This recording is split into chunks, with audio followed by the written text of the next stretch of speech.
अस्सलाम वालेकुम व्यूअर्स, मैं Mohammad Zubair MZ health technician से आज आपके सवालों के जवाब दूंगा कि आपने जो सवाल किए थे। मुझे असल में मसरूफियत की वजह से टाइम नहीं मिलता कि आप लोगों के सवाल के जवाब दूं, तो मैंने कोशिश की कि मैं सारे सवाल के जवाब जो जो मुझे मैसेज करता है, तो कुछ लोगों के सवाल के जवाब जो मालूमात चाहिए उनको उनके सवाल के जवाब देता हूँ मैं।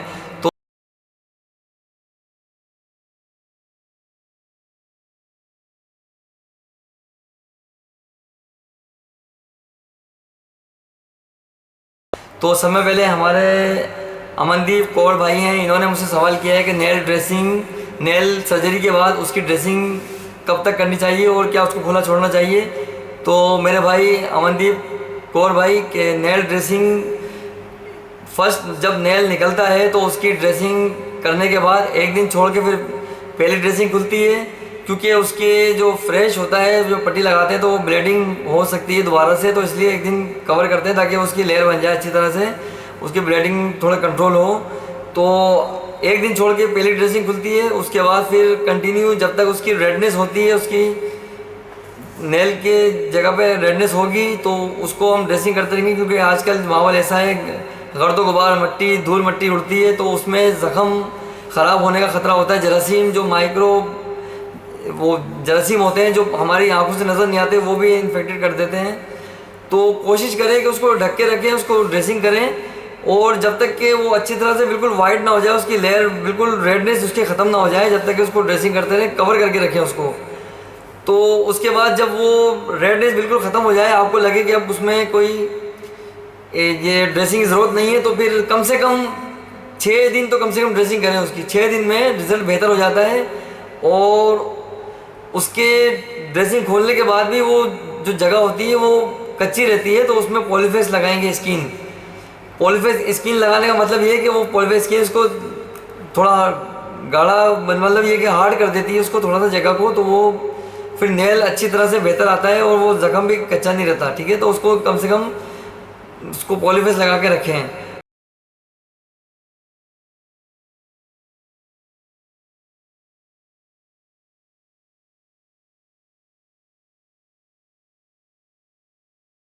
और दूसरे मेरे भाई हैं, वो है अल्ट्रा हॉलीवुड, उनका वो चैनल है जो, तो उनका नाम मुझे इसमें नहीं समझ में आया, लिखा नहीं गया, तो उन्होंने मुझसे पूछा है कि आयरन इंजेक्शन पी भी सकते हैं। तो मेरे भाई कभी आयरन इंजेक्शन पीना नहीं है। आयरन इंजेक्शन जो होता है वो आईवी उसको देते हैं, इन्फ्यूजन के ज़रिए देते हैं, उसकी भी टेस्ट डोज होती है जो मैंने वीडियो में आपको बताई हुई है।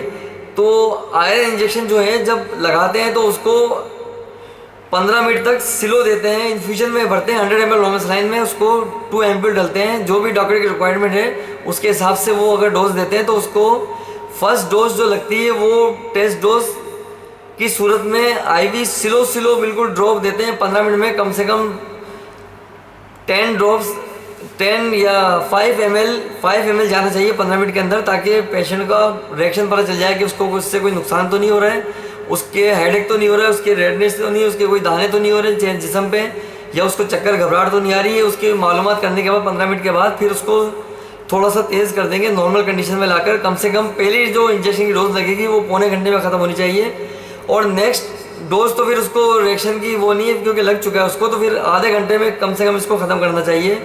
तो मेरे भाई मुझे माफ़ कर देना कि मैं बहुत देर से आपको सवाल का जवाब दे रहा हूँ, तो मैं आप कोशिश करूँगा कि हर बार आपको मैं सवालों के जवाब देता रहूँ हर वीडियो में, क्योंकि मैं अपनी एक सेटिंग बनाना चाह रहा हूँ। मेरा 11 जून को चैनल का 1 साल हो जाएगा, तो उसके लिए भी मैं सेलिब्रेट करूँगा। आप लोगों का बहुत शुक्रिया, आप लोग मुझे सपोर्ट करते हैं।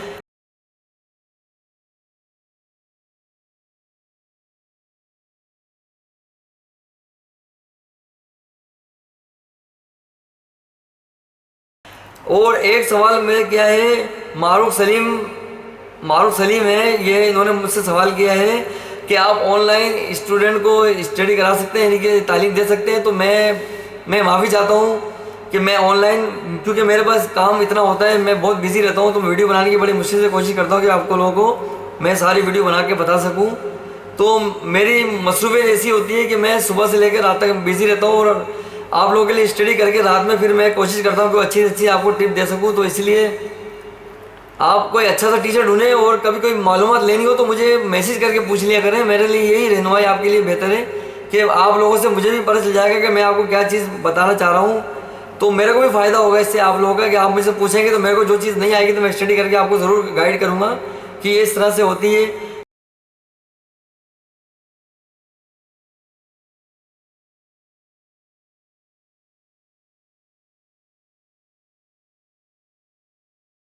और मेरे मोहम्मद शफीक भाई हैं, मोहम्मद शफीक भाई ने मुझसे पूछा था आईवी इंजेक्शन, आईवी जो आपने कैनोला लगाया था, कैनोला पे जो आपने, हम तो स्टिकिंग लगाते हैं या कोई भी लगाते हैं, तो मेरे भाई असल में हमारा काम है कैनोला को कवर करके रखना, कैनोला को होल्ड करके रखना। तो वो स्टिकिंग से भी कर सकते हैं, स्टिकिंग से भी फ्रेश तरीके से हो सकती है। तो मैं आपको किसी वीडियो में नेक्स्ट बता दूंगा कि स्टिकिंग जो प्लास्टर होता है, कपड़े वाला जो प्लास्टर होता है, उससे भी आप अच्छी तरह से फिक्स कर सकते हैं। तो हमारे पास फैसिलिटी थी, मैं आपको दिखाता हूँ कि वो क्या चीज़ होती है। वो टेगर ड्रम के नाम से है, ठीक है। ये कॉस्टली पड़ेगा, तो ये जो अच्छे बेहतरीन हॉस्पिटल होते हैं जो अफोर्ड कर सकते हैं वो लोग ये इस्तेमाल कर सकते हैं। मैं कोशिश करता हूँ कि पुअर पेशेंट के लिए मैं वीडियो बनाऊँ ताकि उनके लिए आसानी पैदा हो, उनको ज़्यादा नुकसान ना हो। तो आपने ये देख लिया होगा, ये टेगर ड्रम के नाम से आता है, 3M की कंपनी का है। तो 6 सेंटीमीटर और 7 सेंटीमीटर ये होता है, और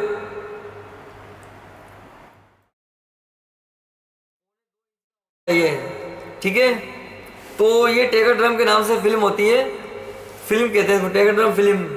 तो मेरा तो मशवरा ये है कि ये जो पुअर पेशेंट होते हैं ना, उनके लिए ये नहीं है, उसके लिए स्टिकिंग ही बेहतर होती है। तो कोशिश करें कि स्टिकिंग से आप उसको लगाएं। मैं आपको बताऊंगा तरीका, स्टिकिंग से बड़े फ्रेश तरीके से अच्छी तरह से लगेगा।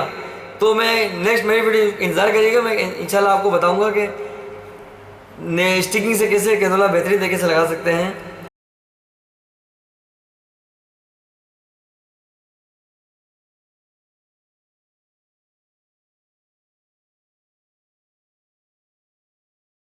और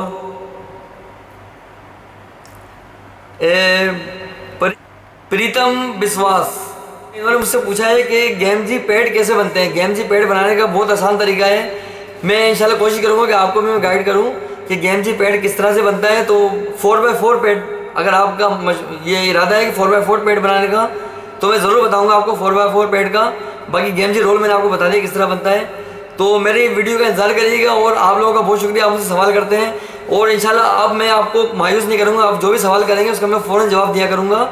तो 2-4 सवाल जमा होंगे तो उसकी मैं आपको वीडियो डिटेल बता दूंगा मैं किस तरह से कि क्या होता है। तो मुझे उम्मीद है कि आप लोगों को मेरी बात का कोई बुरा नहीं लगा होगा, आपने बहुत सपोर्ट किए, आप लोगों का बहुत शुक्रिया।